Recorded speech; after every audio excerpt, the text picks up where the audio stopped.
नमस्कार। आज हम बात करेंगे संघाई सहयोग संगठन की बैठक में विदेश मंत्री एस जयशंकर के भाग लेने की। देखिए, हम सब जानते हैं कि संघाई सहयोग संगठन, जिसे हम शॉर्ट में एससीओ बोलते हैं, इसका सम्मेलन इस बार पाकिस्तान में हो रहा है। पाकिस्तान इस बार इसका होस्ट है। हर साल एक कंट्री इसका होस्ट होता है। पिछले साल भारत इसका होस्ट था और इसका आयोजन भारत ने किया था, भारत की मेजबानी में हुआ था, और इस बार पाकिस्तान है। तो संघाई सहयोग संगठन में 9 देश हैं, जिसमें चीन भी है, रसिया भी है, भारत भी है और कजाकिस्तान भी है, ईरान भी है। कुल 9 देश हैं और इन देशों में हर बार एक देश इसका आयोजन करता है और जो देश आयोजक होता है वो हर देश को इसका निमंत्रण भेजता है कि ये सम्मेलन इस तारीख को हो रहा है, आप इसमें हिस्सा लीजिए। और अभी जो सम्मेलन हो रहा है ये राष्ट्राध्यक्षों का सम्मेलन है, इसमें हेड ऑफ गवर्नमेंट का सम्मेलन है। तो हेड ऑफ गवर्नमेंट को इसमें शामिल होना होता है। हेड ऑफ गवर्नमेंट या तो प्रधानमंत्री होता है, कुछ कंट्री में राष्ट्रपति होता है। तो प्रधानमंत्री या राष्ट्रपति आमतौर पर इस सम्मेलन में हिस्सा लेते हैं। लेकिन प्रधानमंत्री नरेंद्र मोदी को इसका निमंत्रण आया था, पाकिस्तान की तरफ से निमंत्रण, बकायदा अगस्त महीने में निमंत्रण आया था। कल भारत ने इसमें क्लियर किया है कि इस सम्मेलन में भाग लेने के लिए विदेश मंत्री एस जयशंकर जाएंगे। इसका मतलब है कि प्रधानमंत्री नरेंद्र मोदी इस सम्मेलन में हिस्सा लेने नहीं जाएंगे। पहले तो ये बता दें कि पीएम स्वयं नहीं जाएंगे। इसका क्या संदेश है पाकिस्तान को? देखिए, पाकिस्तान के लिए इसका स्पष्ट संदेश है कि आप जब तक आतंकवाद बंद नहीं करोगे, जब तक आप अपनी वैश्विक फोरम पे भारत के खिलाफ आप झूठा प्रचार बंद नहीं करोगे, तब तक हम आपको एक पड़ोसी देश के रूप में, एक सहयोगी के रूप में कभी भी मान्यता नहीं देंगे। इसलिए ये एक पाकिस्तान को मैसेज दिया गया कि ठीक है, आपने निमंत्रण दिया था लेकिन हम प्रधानमंत्री नहीं आएंगे, हम विदेश मंत्री को भेजेंगे। तो एक पाकिस्तान के लिए मैसेजिंग है, इसमें एक संदेश है। और चूंकि अब सवाल यहाँ पर यह उठता है कि क्या भारत इसमें जाने से मना कर सकता?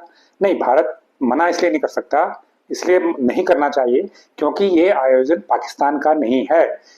ये संयोग की बात है कि जो फोरम बना हुआ है उसमें भारत भी मेंबर है और पाकिस्तान भी मेंबर है, लेकिन जो आयोजन है वो संघाई सहयोग संगठन का है। ये पाकिस्तान का कोई आयोजन नहीं है, संघाई सहयोग संगठन का आयोजन है जिसमें 9 देश हैं। तो अगर भारत इसमें हिस्सा नहीं लेता तो ये माना जाता है कि भारत की दिलचस्पी इस संगठन में नहीं है। तो इसका एक गलत डिप्लोमेटिक मैसेज जाता। तो इसलिए सम्मेलन में भाग लेना भारत के लिए जरूरी है। और भारत अगर सम्मेलन में हिस्सा लेगा तो वो जो हित हैं, भारत के जो हित हैं, उनके मुद्दे भी उठाएगा। अगर भारत का कोई प्रतिनिधि सम्मेलन में नहीं होगा तो हम अपने हितों की रक्षा भी वहां पर नहीं कर पाएंगे। तो ये भी एक चैलेंज रहता है। तो इसलिए भारत का इसमें सम्मेलन में हिस्सा लेना जरूरी है। कुछ लोग ये भी कह रहे हैं कि जयशंकर को क्यों भेजा, तो उनसे भी जूनियर कोई विदेश मंत्री हैं, जो उनके जूनियर विदेश मंत्री, उनको भेजा जा सकता है। लेकिन मुझे लगता है कि जो जूनियर विदेश मंत्री को भेजना भी इसमें ठीक नहीं होता। जयशंकर का जाना इसमें एक अच्छा कदम है। इसलिए अच्छा कदम है कि क्योंकि हमें जो एससीओ का फोरम है उसमें भारत की बात को, उसमें भारत के दृष्टिकोण को मजबूती से रखना है। ये काम विदेश मंत्री एस जयशंकर बहुत बेहतर तरीके से कर सकते हैं। वो एक सुलझे हुए राजनीतिज्ञ हैं। तो इसमें कोई दो राय नहीं, एक अच्छा फैसला है विदेश मंत्री एस जयशंकर का वहां पर जाना। अब अगर इसके दूसरे आयामों पर हम देखें तो सुषमा स्वराज 2015 में गई थी, पाकिस्तान गई थी, और 9 साल बाद अब विदेश मंत्री एस जयशंकर जा रहे हैं। सुषमा स्वराज भी कोई पाकिस्तान से द्विपक्षीय वार्ता करने के लिए नहीं गई थी, बल्कि वो भी एक एशिया को लेकर एक ऐसे कोई सम्मेलन हो रहा था, उस सम्मेलन में हिस्सा लेने के लिए गई थी। वो पाकिस्तान का बायलैटरल बातचीत के लिए नहीं गई थी, वो भी इसी प्रकार एक सम्मेलन में हिस्सा लेने के लिए पाकिस्तान गई थी। उसके बाद अब जयशंकर जा रहे हैं। दूसरी तरफ अगर आप पाकिस्तान के विदेश मंत्रियों की भारत यात्रा की बात करें तो पिछले साल बिलावल भुट्टो भारत आए थे। वो विदेश मंत्री थे उस समय पाकिस्तान के। तो वो भारत आए थे 2023 में, और वो गोवा में एक सम्मेलन हुआ था, वो भी एससीओ का सम्मेलन था, एससीओ के विदेश मंत्रियों का सम्मेलन था। यहाँ रोचक बात है कि पिछले साल जो एससीओ का मेजबानी थी वो भारत की थी। भारत के हाथ में एससीओ का आयोजन पिछले साल था, और जो विदेश मंत्रियों का सम्मेलन हुआ था एससीओ का, तो बिलावल भुट्टो उसमें हिस्सा लेने के लिए गोवा आए थे, और गोवा में ये सम्मेलन हुआ था मई में। और उसके बाद जब इसका हेड ऑफ नेशन का सम्मेलन हुआ था तो वो वर्चुअल फॉर्मेट में हुआ था, इसलिए किसी को कहीं जाने की जरूरत नहीं पड़ी थी। जब भारतीय अध्यक्षता वाला जब पिछले साल सम्मेलन हुआ था जुलाई में, वो वर्चुअल फॉर्मेट में हुआ था। तो ये तो हो गई पाकिस्तान की बात। और अगर हम बिलावल भुट्टो की 2023 की यात्रा को देखें, भले वो एससीओ सम्मेलन के तौर पे ही हो, तो 2012 के बाद पाकिस्तान के किसी विदेश मंत्री की भारत यात्रा हुई थी 2012 में। हिना रब्बानी खार जब पाकिस्तान की विदेश राज्य मंत्री थी तो वो भारत में द्विपक्षीय वार्ता के लिए आई थी, और उसमें एसएम कृष्णा तब विदेश मंत्री थे। तो वो 2012 में आई थी। 2012 के बाद 2023 में करीब 12 साल के बाद पाकिस्तान का विदेश मंत्री भारत आया था। तो देखिए कितनी दूरियां भारत और पाकिस्तान के बीच बढ़ गई। वो इसलिए बढ़ गई क्योंकि पाकिस्तान आतंकवाद को बढ़ावा देता है, पाकिस्तान कश्मीर में आतंकवादियों को बढ़ावा देता है।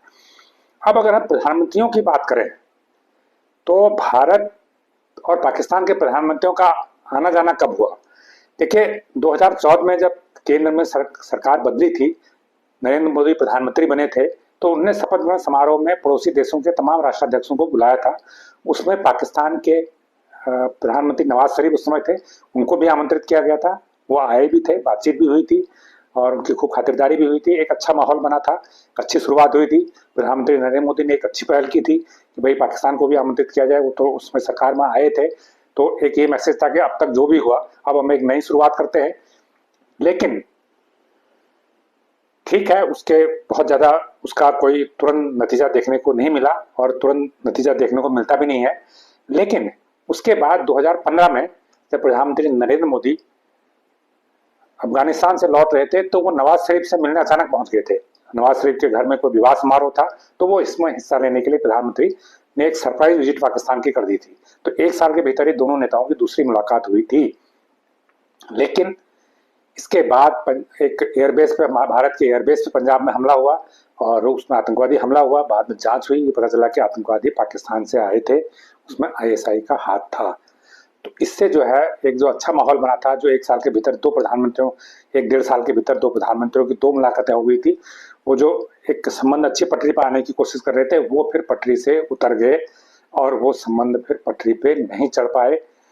तो वो स्थिति लगातार बिगड़ती चली गई।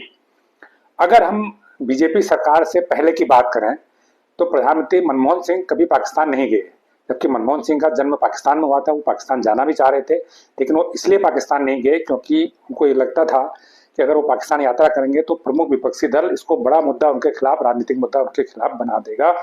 इसलिए मनमोहन सिंह अपने 10 साल के शासन में कभी पाकिस्तान नहीं गए। उससे पहले अटल बिहारी वाजपेयी प्रधानमंत्री थे, तो वो पाकिस्तान गए थे 1999 में। उसके बाद पाकिस्तान ने कारगिल में आतंकवादी घुसा दिए, अपने सैनिक घुसा दिए और उसकी परिणति कारगिल वार के रूप में हुई। कहने का तात्पर्य यह है कि जब भी भारत की तरफ से अच्छी पहल की गई, जबकि वार्ता को पटरी पर लाने की कोशिश की गई, तो पाकिस्तान ने कोई न कोई घटना, वहां पर आतंकी घटना को अंजाम दिया। बहरहाल अब विदेश मंत्री एस जयशंकर पाकिस्तान जा रहे हैं। अब इस यात्रा का कितना महत्व है? देखिए ये यात्रा, फिर मैं उस बात को दोहराऊं कि ये यात्रा पाकिस्तान की यात्रा बेसिकली नहीं है। मूलतः वो एससीओ के सम्मेलन में हिस्सा लेने जा रहे हैं, जिसका सिर्फ पाकिस्तान आयोजक है, एक उसका होस्ट कर रहा है। बाकी जो इसमें चर्चाएं होंगी वो 9 देश करेंगे, 9 देशों की जो साझा मुद्दे हैं उन पर चर्चा होगी। तो ये मूलतः पाकिस्तान की यात्रा नहीं है। कई बार ये होता है कि जब कोई मंत्री या कोई प्रधानमंत्री किसी ऐसे सम्मेलन में हिस्सा लेने के लिए जाता है, तो जिस देश में सम्मेलन हो रहा होता है तो उस देश के साथ एक द्विपक्षीय वार्ता का भी कार्यक्रम बना लेता है। लेकिन अभी तक जो विदेश मंत्री का कार्यक्रम बना है पाकिस्तान का, उसमें द्विपक्षीय वार्ता का कोई प्लान अभी तक नहीं है। हो सकता है कि 15-16 अक्टूबर को उनको जाना है, सम्मेलन है, अभी समय है, तो हो सकता है अगर पाकिस्तान से कोई सकारात्मक संकेत मिलते हैं, अगर पाकिस्तान से प्रस्ताव मिलता है द्विपक्षीय वार्ता का, तो शायद एक कोई ऐसा माहौल बन जाए कि ऑफिशियल पाकिस्तान यात्रा भी हो जाए। एससीओ के साथ साथ इसे पाकिस्तान यात्रा का भी रूप दिया है, लेकिन इसके आसार 1% से भी कम है, 1% से भी इसके आसार कम है। मुझे नहीं लगता कि ऐसी कोई संभावना है।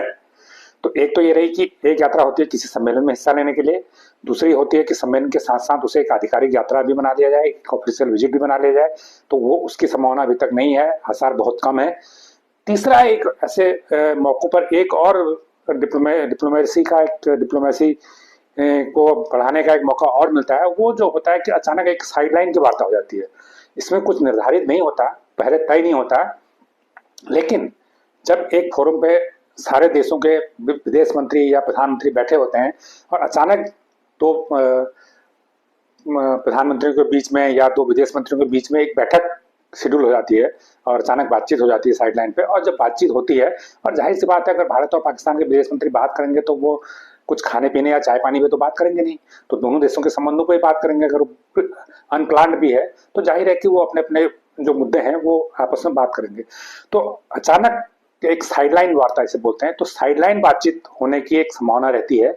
तो इस मामले में क्या होगा इसको लेके भी स्थिति स्पष्ट नहीं है। हालांकि साइडलाइन जो वार्ता होती है उसको लेके लास्ट मोमेंट तक स्थिति स्पष्ट नहीं होती है। वो जब वार्ता होती है उससे आधे घंटे पहले 15 मिनट पहले ही चीजें शेड्यूल होती हैं, अचानक चीजें तय होती हैं। और कई बार तो अचानक भी नहीं होती, कई बार तो लंच की टेबल पर दोनों आमने सामने बैठते हैं तो अचानक बातचीत हो जाती है। और कई बार ये भी देखा गया उस बातचीत में बहुत अच्छा कोई सकारात्मक संदेश भी निकल आता है। तो अगर एससीओ फोरम की विदेश मंत्री की यात्रा को अगर आधिकारिक यात्रा नहीं भी होती है तो ये उम्मीद की जानी चाहिए कि अगर कोई साइडलाइन पर वार्ता होती है तो शायद उसका कोई सकारात्मक अर्थ उसका निकल जाए। तो ये दोनों देशों के लिए अच्छा होगा अगर ऐसा कोई साइडलाइन वार्ता हो पाती है। तो ये वीडियो आपको कैसा लगा इसके बारे में कमेंट करके हमें जरूर बताएं।